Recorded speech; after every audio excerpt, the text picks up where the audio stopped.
Ilgi gaidītā jaunā tilta pār Salaci izbūve tuvojas straujiem soļiem. Jau no 10. jūnija sāksies sagatavošanās darbi pagaidu tilta izbūvei. Uz informatīvo sanāksmi bija ieradušies vairāki 10 iedzīvotāji. Tajā atbildes uz viņu jautājumiem attālinātā formātā sniedza pilnsabiedrības NB un tilts pārstāvji un Latvijas valsts ceļu tilta inženieri. Iedzīvotājus interesēja, kādas būs iespējas pārvietoties pa pagaidu tiltu gan ar transporta līdzekļiem, gan arī ar kājām, kā arī ar palīgu līdzekļiem cilvēkiem ar kustību traucējumiem.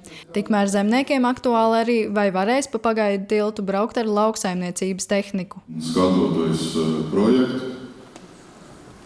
saprotam, ka tas ir tur uz robežu vispār pagaidu tiltam iet pāri.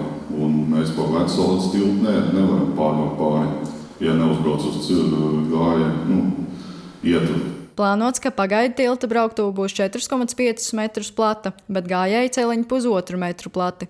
Tas arī rada bažas zemniekiem, norādot, ka lauksaimniecības tehnika ir platāka nekā plānotā tilta braucamā daļa. Tas tiešām ir jautājums, kā tur tad tā satiksme varētu tikt organizēta šiem te kombainiem, jo mēs arī saskarsimies ar šādu te pašu jautājumu, tad, kad mums uz objektu būs jātransportē pāļu urpšanas iekārtas, kas ir vēl smagākas un lielākas gabarītos. Tātad visticamāk, mēs priekš sevis meklēsim tos lielākus, garākus apbraukšanas ceļus, kur jau būs iespēja nokļūt otrā krastā. Būvdarbu vadītājs arī norāda, pagaidu tilta brauktuves platumu varētu arī paplašināt, tomēr tas nozīmētu gājēju celiņu sašaurināšanu.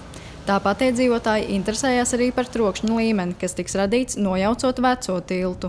Nojaukšanas laikā laikam būs vislielākais trokšņa līmenis, jo mums jāsadaudz vecās betona konstrukcijas būs. Līdz ar to būs kaut kāds pāris nedēļu loks, kurā mēs centīsimies pēc iespējas ātrāk veikt demontāžu darbus.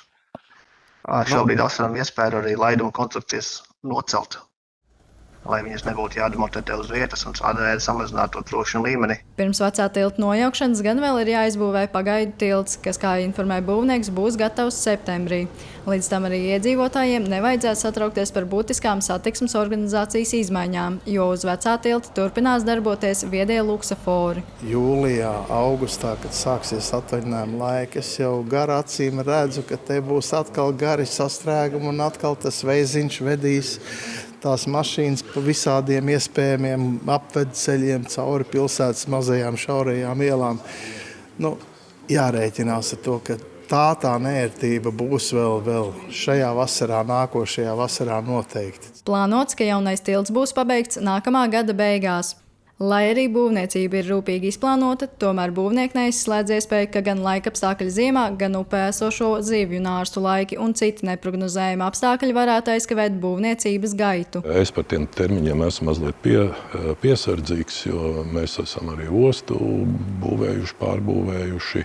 Ir dažādas grunts kategorijas šeit, ir akmeņi, ir laika apstākļi, ir liegumi, bet tas varbūt nav vairs tā kā šis te jautājums. Ļoti gribētos maksimāli ātrāk, lai šis tilts tiktu uzbūvēts, bet galvenais, ka process ir iesācies. Projekta kopējās izmaksas ir aptuveni 18 miljoni eiro. Jaunā tilta būvniecību līdzfinansē Eiropas infrastruktūras savienošanas instruments.